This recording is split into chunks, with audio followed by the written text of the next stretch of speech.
Instead, she set off over the hills to the royal castle. The queen was busy counting all her coins. "What you are looking for is magic," she said. "I only have money and power. Go and ask the wizard." Hetty found the wizard at the top of the highest tower. He was busy petting and soothing his assistant. A spell had gone wrong, and all of her paws had turned bright pink and purple. She was worse than upset. She was sulking.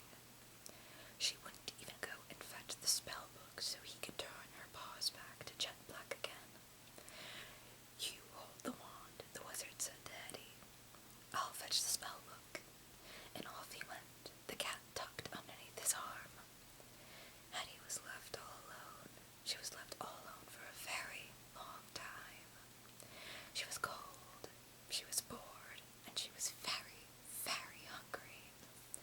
She looked at the star at the end of the wizard's magic wand. It was golden and glowing, like freshly baked gingerbread. She sniffed. It smelled like gingerbread. She pressed. It felt like gingerbread. She licked. It tasted like gingerbread. And she was very, very hungry indeed. And here, wise Hetty, the queen, and finally our wizard and his lovely kitty cat assistant.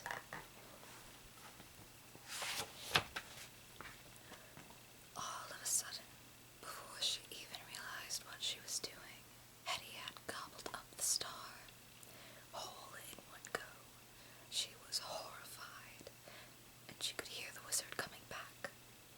Now Hetty was foolish, and she was stubborn too, but she was not stupid. She knew whenever you swallow something funny, you have to tell straight away. "Excuse me," she told the wizard politely. "I have just gobbled up the star at the end of your wand by mistake." But the wizard did not hear what she said. He was too busy looking for the star at the end of his wand. "Please," said Hetty again, "I have eaten the star off the end of your wand." "Just a moment," said the wizard impatiently. "I cannot solve anybody's problems until I have found the star at the end of my wand." Hetty burst into tears. The cat stopped scolding to explain the problem to the wizard. The wizard took it very well, considering. "Thank you for telling," he said to Hetty. "It's always best to tell."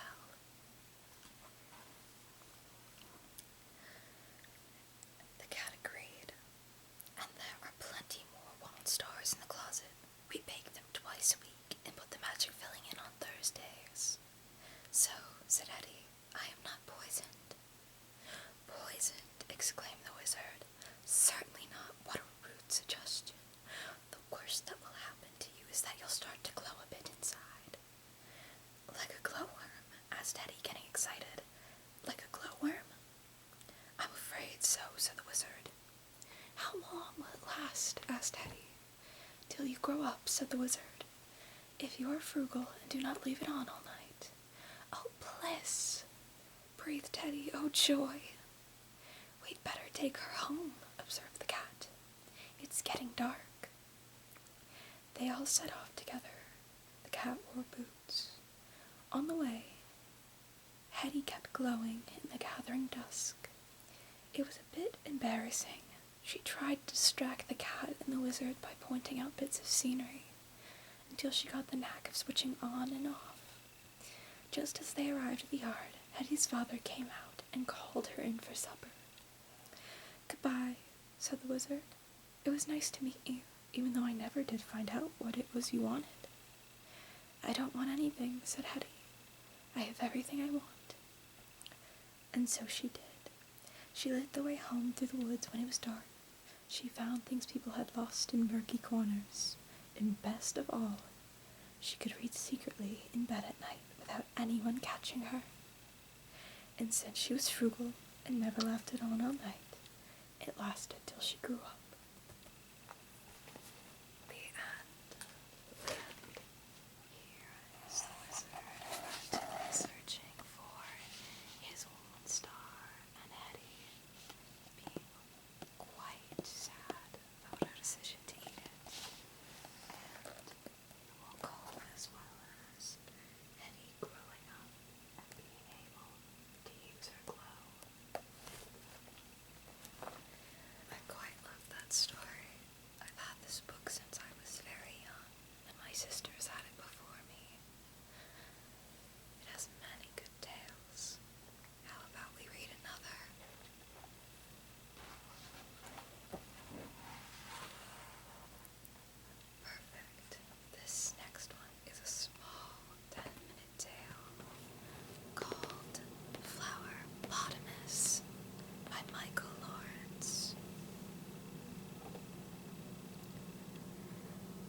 There once was a hippopotamus called Gracie, who was rather fat because she was about to give birth to a calf. One fine spring day, Gracie wandered into a meadow full of flowers that dazzled and danced in the sunshine. She had never seen so many flowers, and she ran across the meadow tumbling and rolling and tumbling through the bright spring flowers, over and over and over, all across the meadow, from end to end and back again. Gracie liked it so much in the flower meadow that she didn't want to leave, so she didn't. For days she stayed, for weeks, tumbling and rolling and tumbling through the flowers to her heart's content, until the day her calf was born. Gracie stared at her new calf in amazement. The new arrival was covered from head to tail in pink and red flowers. Gracie thought she was the most beautiful hippopotamus she had ever seen born. "I'll call you Poppy," she said, after one of the brightest flowers in the meadow. And here is Gracie and her lovely baby Poppy.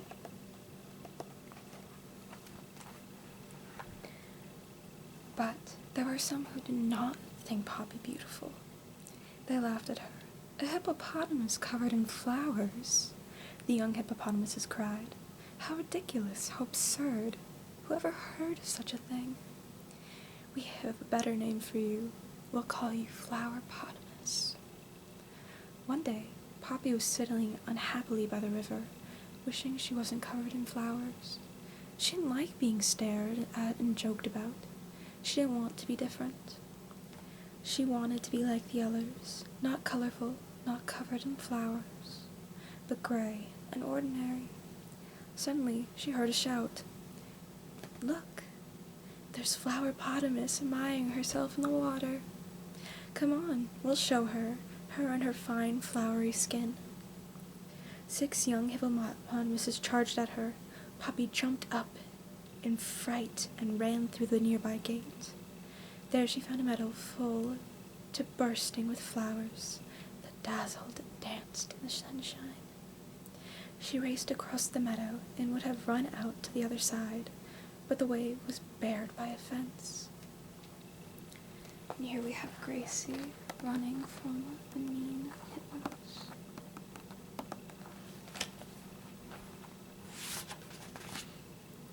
"Oh, what shall I do?" she cried. "Where can I hide?" There was nothing for it but to wait for the ushers to catch her, and dance round her, and poke their usual fun. Poppy lay down amongst the flowers with a heavy sigh. Then something very odd happened. The young hippopotamuses rushed into the meadow and stopped, looked about them, puzzled. Where did she go? Is that her? No, that's just flowers. Wait, I think I see her, over there. No, it's just a trick of the light. She must have got out somehow.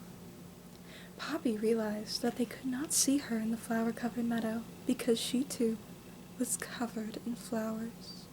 She looked like part of the meadow. She lay quite still, hardly daring to breathe, and soon the others gave up and went away.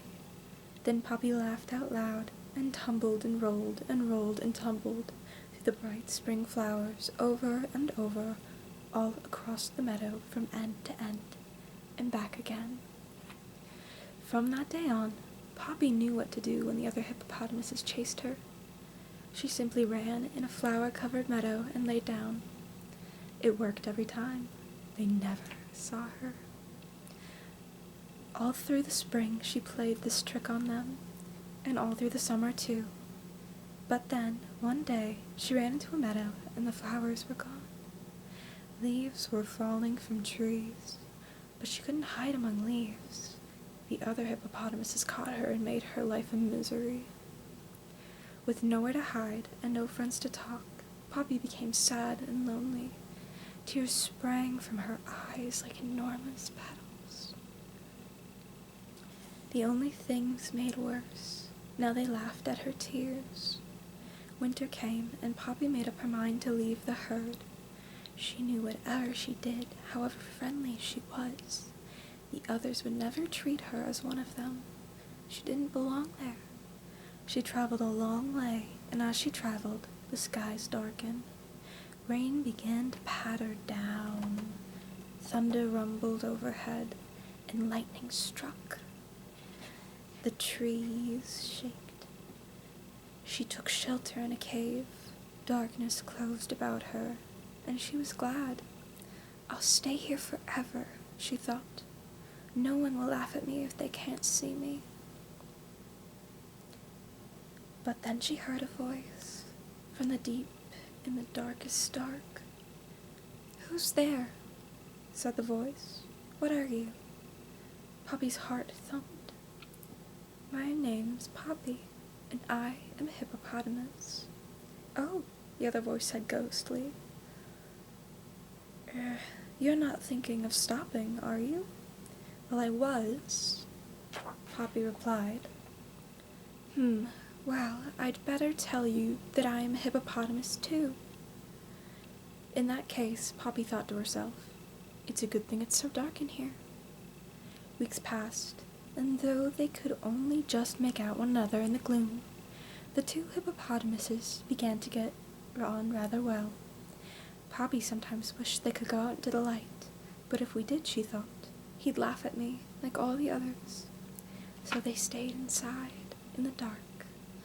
All through the long winter months, gradually the light of spring reached into the cave, creeping a little further in each day along the walls and floor and ceiling, until the darkness was no longer anything like as deep and black. And when there was hardly any darkness left, they went outside and simply stared at one another. "But you're just like me," cried Poppy. "And you're just like me," cried the blue hippopotamus. And here is Poppy and her lovely blue friend, a lovely blue boy.